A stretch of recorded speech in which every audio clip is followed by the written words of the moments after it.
Do you understand the words that are coming out of my mouth? Quiet, numbskulls, I'm broadcasting. Can we get serious now? One thing that did happen during the 60s was some music of an unusual or experimental nature did get recorded and did get released. Now look at who the executives were in those companies at those times. Not hip young guys. These were cigar-chomping old guys who looked at the product that came and said, I don't know. Who knows what it is? Record it, stick it out. If it sells, all right. We were better off with those guys than we are now with the supposedly hip young executives who are making the decisions of what people should see and hear in the marketplace. Success in the music business begins with a dream, a vision. This podcast will give you, the listener, the insight and tools to turn that vision into a reality. Meet the industry professionals who work day by day behind the scenes, helping to make those dreams come true. Welcome to the business side of music. We've had quite a few guests on the show. Some of those we've interviewed from such faraway places as Sweden, as Thailand, but I don't believe we've ever actually had anybody come into the studio from as far away as you have from London, England. David Stark is in the studio with us today. Welcome to the show. Oh, thanks, Bob. Really great to be here. We are so glad to have you, and you were able to fit us into your schedule, which we really appreciate. David is the editor and publisher of Songlink, which we're going to talk about, along with being an accomplished author, musician, songwriter, and drummer for the group called the Trembling Wilburys in England, which is a tribute band. And you have written a book called It's All Too Much. That's right. Which is a unique memoir about the Beatles, I take it? About my story with the Beatles as a young kid, as a fan who grew up with them and got lucky in meeting them all in various circumstances and just kind of doing all the things a lot of other kids could only dream of, but I was doing it at the time during the 60s. Let's back up a little bit first, and let's start with Songlink, which you created. You're in your 30th year with that? Next year will be the 30th anniversary. I can't believe this is the longest job I've ever had. I never expected to be doing it this long, but essentially Songlink was a magazine. I started in 93 as a music publishing and songwriting magazine, but also a pitch sheet for writers to be pitching their songs. So the essence of it was always the leads, who's looking for songs to cut. And back in those days, all the big names, all the labels, all the majors, I used to get, briefs from everybody. When in those days where they didn't mind where the song came from and there was none of this no unsolicited business. Right. Where you could, literally send songs out to the top artists. And, through Songlink, there were quite a lot of songs cut back in the 90s. I guess historically still, the biggest was, what's her name? Christina Aguilera. When she started out, and I just had a brief from RCA Records that this kid had been on the Disney show, was doing her first album, looking for songs. And so a friend of mine, a writer in London, had co-written a song with two LA writers. They went to see the A&R guy, pitched the song. It was called Genie in a Bottle. Oh, my gosh. Yeah. And in fact, my friend Pam Shane, who's still a good friend today, lives in LA. She'd done the backing vocals on the demo, and they stayed on the master as well. So that was obviously a huge, huge hit. And another follow-up, Come On Over Baby, All I Want Is You, directly through Songlink by a Swedish publisher pitching it. And so, in those days, there was lots of great, we had Cliff Richard, Joe Cocker, Tom Jones, all the big names of artists who didn't write all their own material and looking for songs. So this was really a resource house for those types of artists wanting to find the songs. That's right. How did you find them? How did the songs come to you? Well, the way it works, and still does, is that I do occasionally filter and pre-screen the songs before they go to the artist or the label, but in those days, I never did. in the magazine, everything's printed. Here's the A&R guy. Here's the address. No MP3s in those days. Right. Nothing online, just CDs.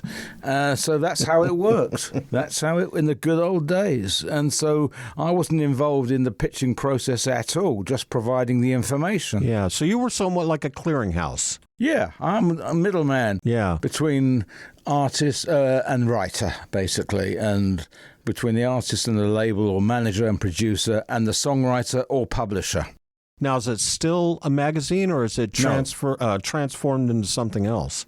Well, it went online in 2010 because after 15 years of publishing a magazine, which really I expanded it and it became a very popular industry magazine, my printers suddenly went bust. I just got a call one day. I was on holiday and they said, "David, sorry to tell you, the company's closing."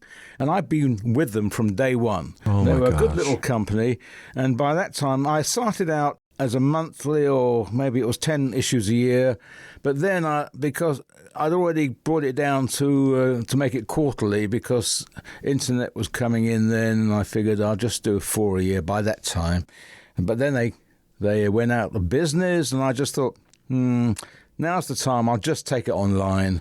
And then, since, now pitching songs, everybody just wants to send MP3s or web links. I make it very easy for people to pitch. I provide all the information they need about the artist, samples of their music, videos, and then, one click, people can pitch. That's it. Today, it's a different world. I'm still doing it, and people still like it. They appreciate the fact that I provide a personal service as well. I'm not a faceless corporation doing this. It's me, and people can reach me anytime. Plus, I like all forms of music, and I like to have a whole variety of artists and music genres listed, because I've got to cater for people writing pop or dance, R&B, country, whatever it is. I tried to get a bit of everything in there, You growing up as a kid, what were your musical influences? Who did you listen to the most? Well, it was always the Beatles. Yeah. That's my band, really. But also not just them, but through the 60s. And still my favourite 3 acts today of all time, the Beatles, The Who, Jimi Hendrix. Those are the 3. And then plus everybody else, the Stones, Led Zeppelin, everybody, really. Did you start out as wanting to be a drummer? Was that your goal? Well, no, not at all. I just happened to, this is in the book, how I started playing, which was an amazing day when I was 13 years old. And I lived in just in the suburbs of northwest London at home.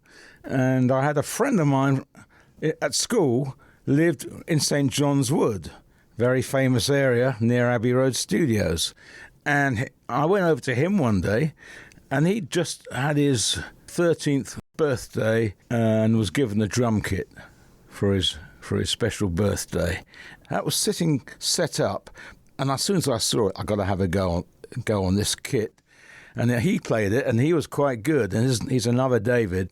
And so I got on the kit.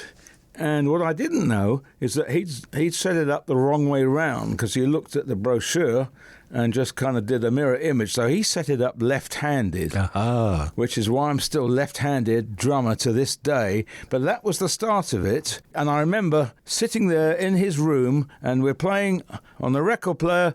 I'm playing along to Substitute, which had just come out, and 1 or 2 other songs, The Small Faces, Sha-La-La-La-Lee. I just remember playing along to those songs, and I thought, this is it. I love it. Oh, my God. And that's what I want to do. So that was the start of my drumming I've been doing ever since. And then, on the very same day, we went round the corner to the studios, because he had been telling me, I saw the Beatles arriving one day, and he's always telling me this, and I thought, I've got to try and see some of this for myself. And you were 13 years old at that time. 13 years old. This was in April of '66, in the Easter school holidays. We went round to the studios, and there's a whole gang of girls mainly standing there outside waiting for Beatles to arrive. We just joined the crowd. Oh, I'd gone up on my bike, my bicycle. I put it up against the studio gates and just, left it there whilst we're waiting. All of us, eventually, not long, we see black Rolls Royce Phantom 5 limo coming up the road. Not only can we see it, but we can hear the occupant inside talking like a commentary of complete gobbledygook nonsense. Like, it was John Lennon inside the car. He had a microphone and speaker wide up under the bonnet. And he used to do this, apparently. So I can't remember a thing he said, but I know it was very funny until I'm standing there, the car reaches the studio entrance, and I suddenly hear him say, "I'll get that bloody bike out the way." So my first encounter with a Beatle tells me off. Yeah, yeah. That was it. Wow. And then he got a car goes in the studio car park. He jumps out, goes straight in the studio. So I didn't meet him that time, but I met him a few times after that. Your book is It's All Too Much. Yes. And it's out now. Yeah, came out last year. Let's dig into that a little bit. Let's talk about the book. Yeah. Was it your meetings with the Beatles, you're coming across them? Yeah, all my different encounters with the Fab Four, which started on that day in '66. Then the biggest event, my most famous adventure, was gatecrashing the Yellow Submarine premiere in July 1968, which was the first time the Beatles had all been seen together in public for a couple of years, because they'd done Sgt. Pepper, been to India, and nobody had really seen them in public in the UK. But the film was being launched, and the premiere was on July the 17th, 68. I just went down with a friend to be in a crowd, just to watch them going in and see who we could see. But we got down there a bit early, and it's a long story, I'm afraid. We got through a doorway on the side of the cinema.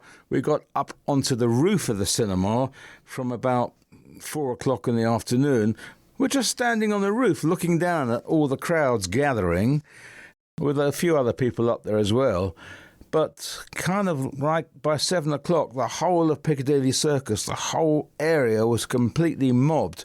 They reckon about at least 100,000 people, or maybe, to see the Beatles. Wow. We were on the roof looking down, but then I said, we can't just stay here, we've got to get inside. So we actually just walked back down into the top floor of the cinema, all the guests coming in, and we're stopped immediately by an usherette who said, "Oh, can I see your tickets, please?" I said, oh, I'm sorry, we left them downstairs with the guy. "Oh, we shouldn't have done that. No, I'll have to bring the manager." So she brings the manager over. He asked me, "Who invited you? How can you prove you were meant to be here?" I said, I was invited by Clive Epstein, the younger brother of Brian Epstein. Brian had died the year before.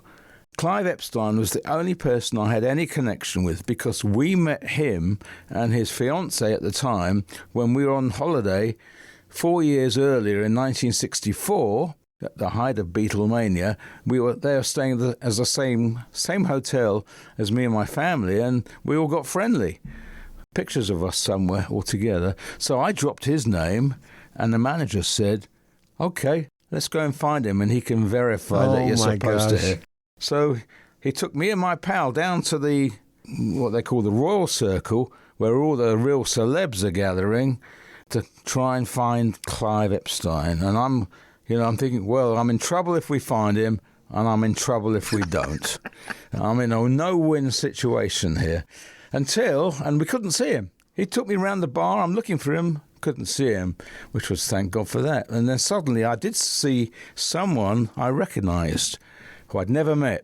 Had a bald head, horn-rimmed glasses. He's just standing there in a suit. But I knew he was Dick James, the Beatles music publisher from Northern Songs and the company that he formed with Brian Epstein. And I went up to him, and I'm 15 years old, and I had a suit on. I I don't know, I was quite well dressed in the picture. There's pictures of me in a suit and tie, so I must have something at the back of my mind. And I said to Dick James, "Oh, excuse me, do you know if Clive's here tonight? Clive Epstein." He said, "Oh, no, he rang me tonight. He rang this afternoon. He's delayed in Liverpool on business. He can't make it." And the cinema manager said, "It's okay. I can see you know people here. You're okay." Oh, my gosh. He left us, right? And thanks to Dick James, I was able to, who became my first boss in the music business a few years later. But it got better than that, because we're just there with no tickets. We're just standing at the back of the circle with quite a few other people, thinking, "Oh, it's going to be okay just standing here watching the film," until suddenly the place went mad with all the paparazzi, and the Beatles all came in one by one, and there's actually footage of George Harrison, George and Patty walking past me at the back of the circle, and I got a silly look on my face, but they were walking right past me, and all the Beatles went down to the front row of the circle. And all the photographers were down there snapping. In those days, they all had flash bulbs. The whole place was misty, and you couldn't see anything until they came back up. Then it died down, and I suddenly saw 2 seats on the second row of the circle, 2 empty seats behind John and Paul. And so I said to my friend, "Let's go down there." We walked down. The 3rd seat along was Keith Richards of the Stones, with Anita Pallenberg on his right. And I said, "Anyone sitting here?" He said, "No, man, it's supposed to be Mick and Marianne, but they're in New York. You're okay here." Oh, my gosh. So I ended up sitting next to Keith Richards. I'm literally behind Paul McCartney, with John Lennon to his right. I'm watching John Lennon, watching the Yellow Submarine film for the next hour and a half. And, that was it. I'm behind all the Beatles. It was incredible for a 15-year-old kid. For a 15-year-old kid. Yeah. We had Ken Mansfield on the show a while back, who, if people do their research, find out he's the guy in the white suit and the white coat on the Rooftop session, which was their last live performance together. And Ken said a little bit of what you said. You didn't know what to expect. In fact, that Rooftop session, they weren't quite sure if it was going to happen, how it was going to happen. And it was a once-in-a-lifetime event. It sounds like this Yellow Submarine film premiere was the same thing. Well, I should have been on the roof, but I was always saw that I never was invited, because a few months earlier, the Beatles, before the Rooftop, they were going to do a TV show. They booked 3 days at the Roundhouse, in a famous venue in northwest London, where I saw the Stones, the Who, loads of people. The Beatles had actually penciled it in. This was just in December 1968, the same month that I was also at the Rolling Stones Rock and Roll Circus a week or 2 earlier. And it's amazing how the Beatles and the Stones did things in parallel. The Stones did a TV show. The Beatles were planning a TV show. And they announced this, and they put a thing in the Beatles Monthly magazine. We're going to do Beatles doing concert, going back to the stage after all this time, and we have 50 pairs of tickets for lucky Beatle fan readers.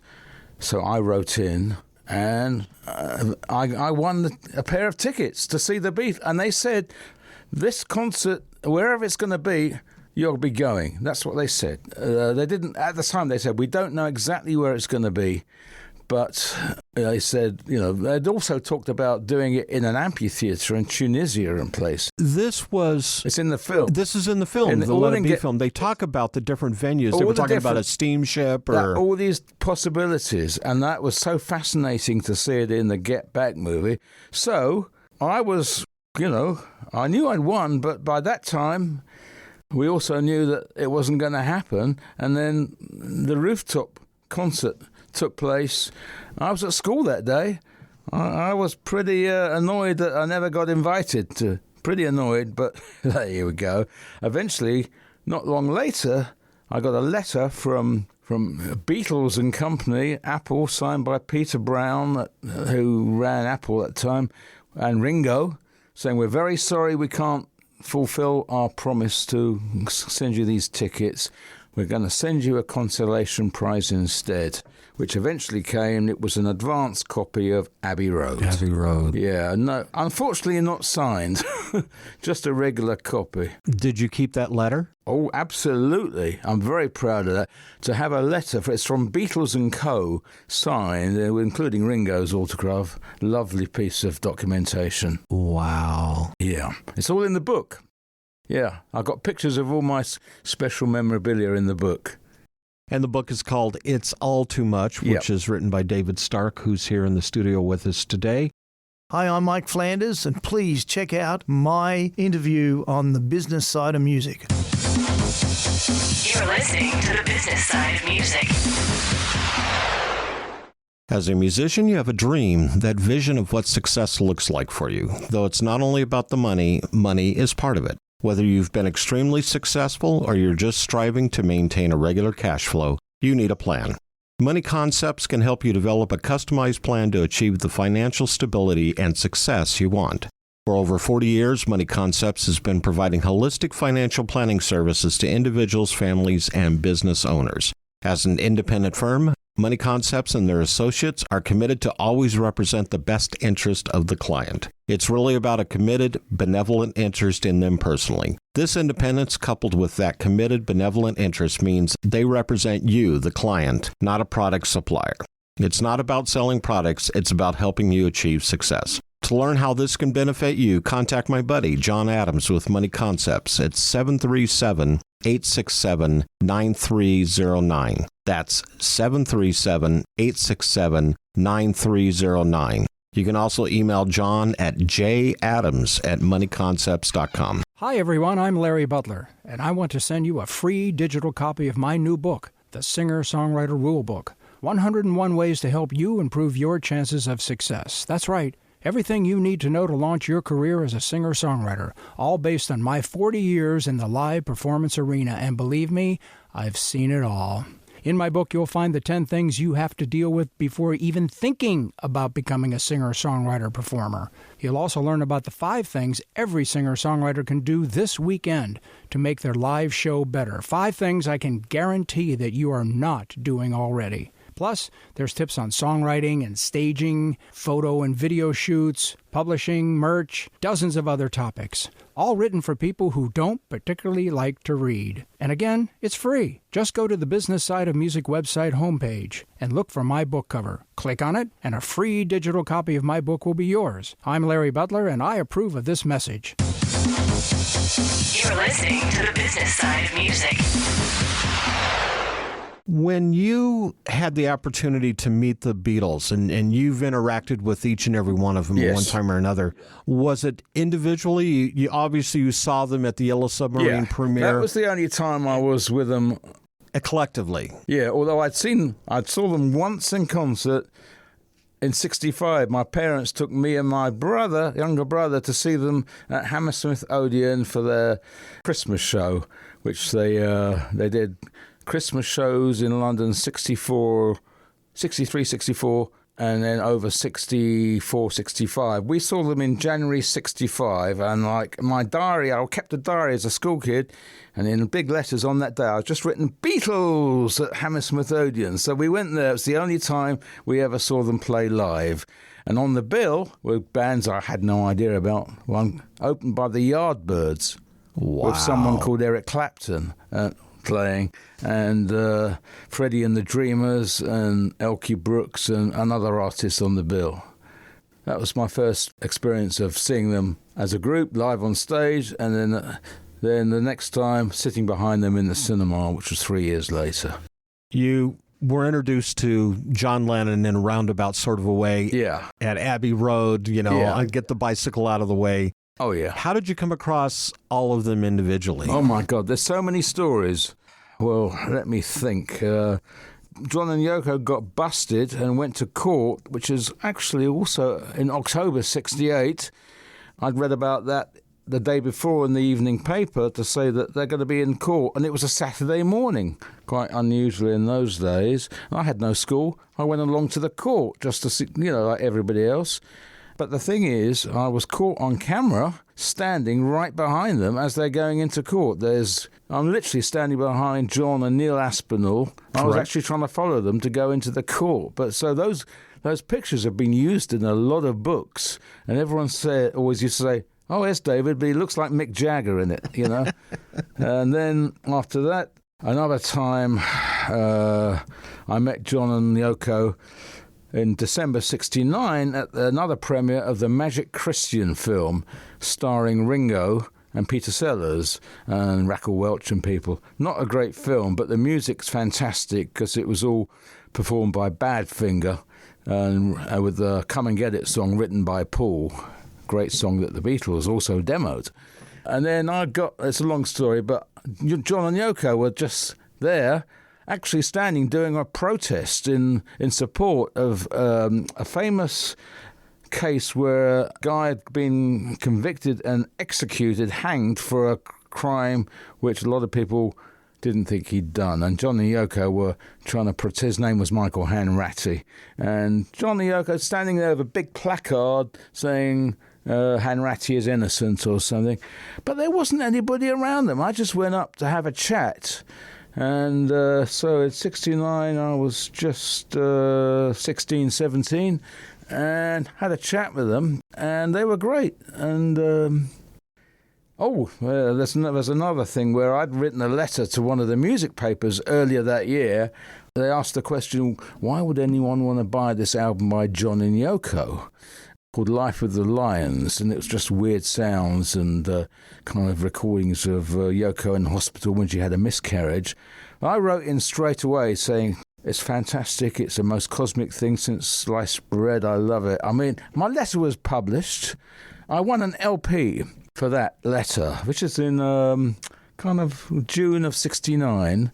But then I came home from school the next day. They published my name and address in the paper called Disc and Music Echo back in those days. I used to get it every week. So I came home from school the next day, and there's a letter. My mum said, there's a letter for you here, darling. And it's in black, scrawly handwriting. And inside is a postcard signed by John and Yoko. He'd read my letter the same day the paper came out, sent me the letter the very same day. Unbelievable. But he in his handwriting, writing my name and address. Yeah. But the thing is, when I met them later at that Magic Christian premiere, I said, I've got to admit to you, I'm the guy who wrote that letter, if you remember. He did. He remembered. And I said, I've got to admit, I never heard the album. Never heard it. And they laughed their heads off. That was great. And he was great. So, and then I had the brochure of the premiere, the Magic Christian film, which he signed under a portrait of Princess Margaret. And to me, it looks like he's written it today. Oh, yes, I've still got that. Wow. It was just great. And I met him, a couple of other times. But and Paul? Yeah, Paul. Well, I met Paul more than any of the other Beatles over the years. And, excuse me, I know Paul today. For the last 20 years, I've been involved with LIPA, the Liverpool Institute of Performing Arts, which is the school he co-founded in Liverpool with help from George Martin as well. It's a performing arts school. It's a fantastic place. And because of my job, I started the Songlink prizes for 2 songwriting graduates every year, which I still award. And Paul comes to graduation every single year. Does he? Apart from the last couple of years, of course. Yeah. So we always have a chance to catch up and have a chat. He's always great. He takes it very seriously. He's just as interested in the songwriting kids at the school. In the last year, he spends a day with each student for half an hour or more, one-on-one, talking songwriting with them, even helping them write songs. In some cases, they're co-writing a song with Paul McCartney. He takes it very seriously, and he's fantastic with all that. So I'm very privileged to be doing that still all these years later. And they made me 2006. I was inducted as a Companion of LIPA, where I had to get up, make a speech in front of Paul sitting there. I was sitting next to him on the stage. Then I had to get up, make a speech, and George Martin was there, Neil Aspinall. It was a very friendly event. And I'm talking, about this is my career, and I owe it all thanks to this man here and his great group. And I was at DJM, and I was at Decca Records. I'm talking it through. And afterwards, Paul came up to me and said, "Hey, Dave, I never knew you did all that." Yeah, great guy. In the studio with us, David Stark. This is Gary Chapman, and you're listening to the Business Side of Music podcast. You're listening to the business side of music. Since 1963, Korg has been creating new experiences in music and performance.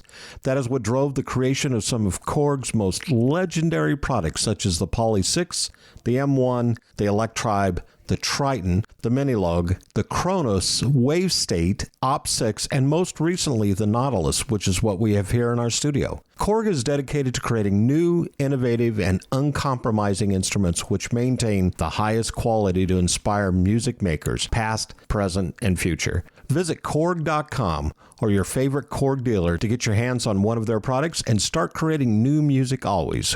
Korg, the official sponsor of the business side of music. Are you curious about Gordon Lightfoot's songwriting process, or what it was like working with Prince in the 80s? Have you ever given any thought to what goes into a golf course design or writing a book? I'm Steve Waxman, the host of The Creationist, a podcast about people who create. Each episode features a different creator sharing stories that I hope will inspire your own creativity. The Creationist is available now on Apple, Spotify, or wherever you listen to podcasts. You're listening to the business side of music.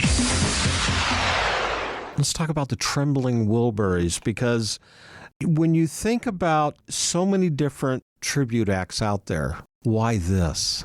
Well, I tell you how it happened. I've always played in bands over the years, right back from the 70s, early 70s. I'm always playing cover bands, although we did have one great originals band years ago with my best pal was another songwriter, keyboard player, songwriter in the band, name of David Kent, my best friend for years and years, until he sadly passed away about 13, 14 years ago. So around that time, I wasn't playing with him. I had my own band, which I called the Dave Stark 5, That was it. It worked. It works. Yeah. And it was just a covers band. We used to play in a great pub, also in northwest London, and usually play Sunday afternoons, and there's like a jam session, and we'd be playing. And one day a guy comes up to me, and he's wearing shades, and he says, "Oh, your band's great. I can sing of Roy Orbison if you do any of his stuff." Well, we did. And his name's Dave Collison. And so come on, Dave, you're in the band now doing Roy Orbison. Okay. And that was it. We were just doing weekly sessions, doing some Roy numbers, until not long after, I was at a ceremony. We have these things called blue plaques in London, which they fix on the wall of famous buildings with information, like you have your posts in the street here. Yeah, our historical markers that we have here. Historical markers, Yeah. similar thing. So I went along. They're putting a plaque outside the apartment where John and Yoko lived in 1968. They were subletting from Ringo, who'd bought the apartment, who'd also previously sublet it to Jimi Hendrix. He lived there. And so this was quite a big deal, with the blue plaque being unveiled by Yoko Ono. She was there that day, and a lot of people outside in the crowd. And I happen to know the owner of the flat today is a good pal of mine, so I know that flat apartment very well. So I was there just hanging out. I suddenly see there's a guy there. I couldn't believe it. He looked exactly like George Harrison. He really was, just a living double of George. So I go up to him, I say, "Who are you?" "Oh, my name's Glenn. I'm just here to hang out." But he, long hair, beard, he was George Harrison, without doubt. The closest look-alike of anybody I've ever seen. So I said, do you sing at all, play? He says, well, I sing a bit, but haven't done it recently, and play a bit of guitar, but not too well. I said, well, come down to join in with the band, because we can do a Trembling Wilburys song or two. Okay. He came down, and we did that, and we're playing Handle with Care, a couple of George Beat, Taxman and things. So, and Dave doing Royal, the two of them together looked incredible. That was it. And then from there, we actually put the band together, which became the Trembling Wilburys, and that's 11 years ago. And still going strong. Still going strong. Not with the same George these days, unfortunately, because he doesn't live in London. He's become a carer for his father. He found it very difficult, which is a great shame. But we have another guy, also long hair and a beard, who's also a great George. And we just, last weekend, on last Sunday, we just did a sellout show in London. Everybody was going crazy about it. It's a really great band, and I love playing those songs. You know, it's just like the greatest rock supergroup of all time. I mean, what's not to like? Harrison, Orbison, Dylan, Petty, and Lynn. And like we would do their best Wilburys tracks and a bunch of their solo songs as well. Who are you listening to these days? These days, well, I'm still listening to all the old stuff I like back in the 60s and 70s. But as far as new acts, you mean today's acts? Is there anybody that's captured your interest that you go, yeah, this might be worth a listen to? Oh, yeah, quite a few, if I can remember the names. You know, I have to say I give credit to Ed Sheeran, who I think is incredibly talented, and I know him slightly, and I'm amazed at how prolific he is, and mostly they're all great quality songs. In fact, he's got a co-writer on one of his songs. Her name is Amy Wadge. She wrote one of his biggest hits. What's it called? This is the most streamed song on Spotify of all time. Thinking Out Loud, Talking, I forget what it's called. Anyway, it's a wonderful song.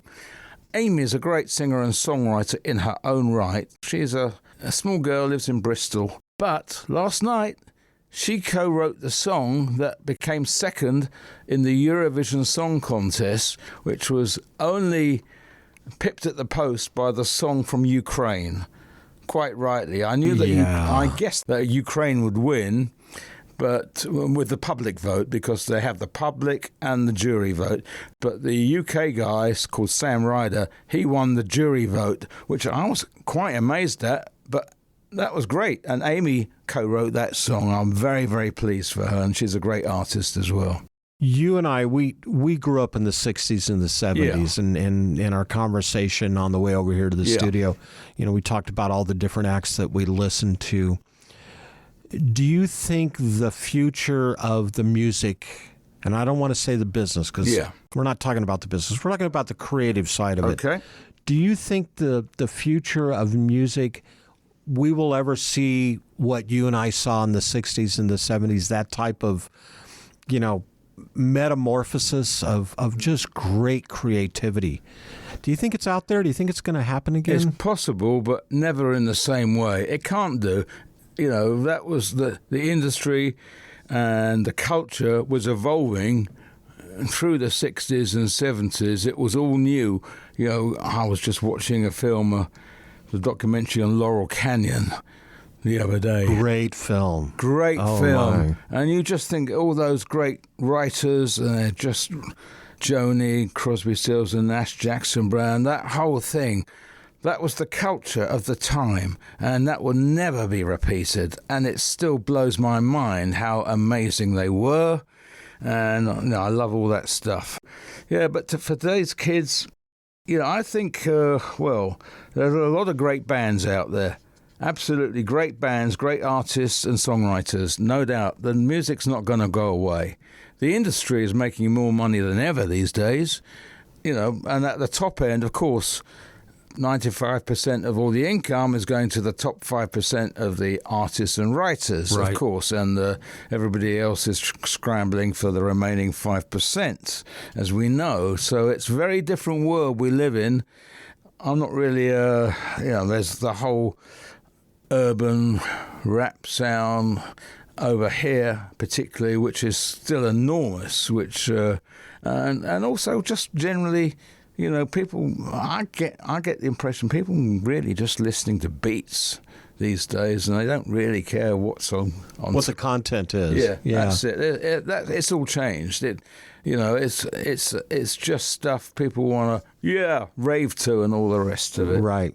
No, I agree. I agree. I think we have a thing here called Americana music that, in my opinion, is some of the best writers. I love Americana. And the best performance of music, because I think it's an untouched road. Or maybe I should say it's an untraveled road, or it's a less traveled road musically. And I think it's something that, you know, if you listen to Willie's Roadhouse on Sirius XM, or you listen to some of the Americana stations, they're very grassroots, very organic. Yeah. And I'm glad that we at least have that out there. Well, without doubt. And I'm not fully au fait of all the Americana stuff, but some of it. And I love country music as well. And there's, you know, I've seen great acts over the years.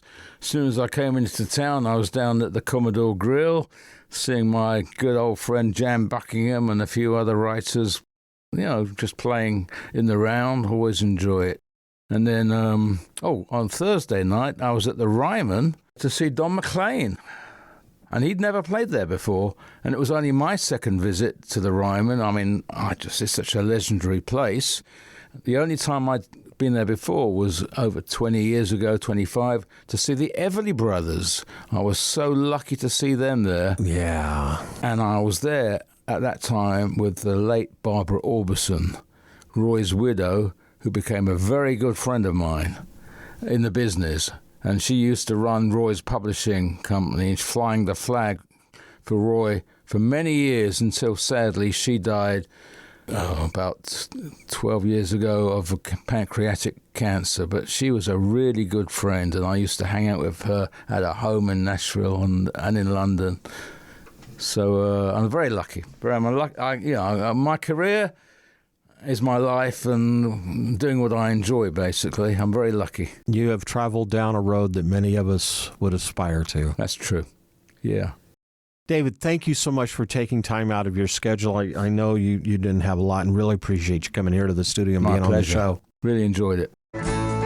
The Business Side of Music is the creation of Tom Sabella and Tracy Snow and is produced by Bob Bender. The Business Side of Music is recorded at Music Dog Studios in Nashville, Tennessee. Production sound design by Keith Stark. Voiceover and promo by Lisa Fuson.